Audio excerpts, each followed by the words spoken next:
everyone. Thanks for watching today. Don't you think one of the most beautiful, inspiring things to witness is sacrificial generosity in the face of suffering? It's, of course, what we're witnessing in spades in the front lines of COVID-19, dedicated healthcare professionals sacrificing so generously to care for those in need. It's beautiful. It's inspiring. There's a curious case study in the New Testament. The Apostle Paul, in an effort to bring relief to those suffering in Jerusalem in the church, used the example of the Macedonians to motivate the church at Corinth to be generous. He said this, that in the midst of very severe trial, their overflowing joy and their extreme poverty welled up in rich generosity. It's rather remarkable, even though they were going through their own severe trial, that they were able to give so generously and at the same time joyfully. It's not human instinct, is it? We tend, in the face of suffering, to be like a turtle and tuck ourselves into our shell and turn inward. And yet, as it turns out, when we do so, it's not only harmful to those who would be the beneficiary of our generosity, but it's bad for us as well. Adam Grant is an organizational psychologist at the University of Pennsylvania's Wharton Graduate School. He says there's a lot of evidence that one of the best anti-anxiety medications available is generosity. So that when we, under pressure, turn out instead of the instinct of turning in, resisting the impulse to be consumers, to comfort ourselves in the midst of our suffering, but instead become conduits of generosity, that when we do that, it's a win-win. It's helpful to those who need our assistance.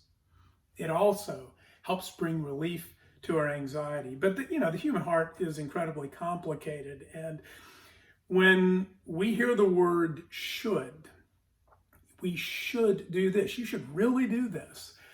You might shake your head and say, yeah, I get that. But isn't there a part of you also that wants to shut down and turn away from that? So it's interesting that when Paul was making his plea to the Corinthians, he didn't begin with, this is what you should do.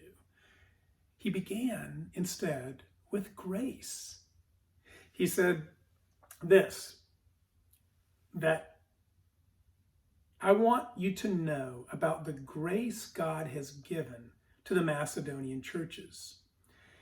He's saying that if you really want something that's going to trigger your heart to be generous, to overcome the obstacles of tucking inward, it's melting the heart with the gift of God's generosity to you, His grace. And the supreme example, which he mentions toward the end of this segment, is Jesus. For you know the grace of our Lord Jesus Christ, that though he was rich, yet for your sakes became poor, so that you, through his poverty, might become rich.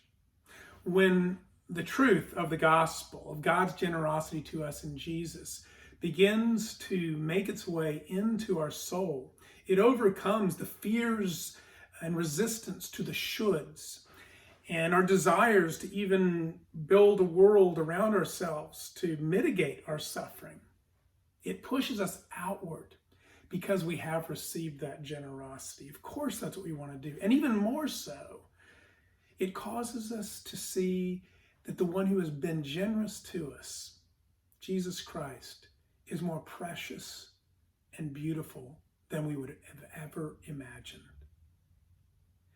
I hope that's helpful to you as you process these things. And one very practical implication, as many of you know, the COVID-19 crisis has adversely affected the revenue capacity of vital nonprofits throughout the world.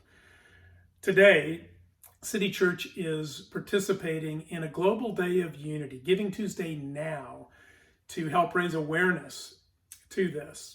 And so if you're able to do so, then we encourage you to support nonprofits whose missions that you agree with. And of course, if you're able to give to City Church, we'd be most grateful. You can go right now to citychurch.org and do so. Thank you so much for your generosity, and thanks for watching.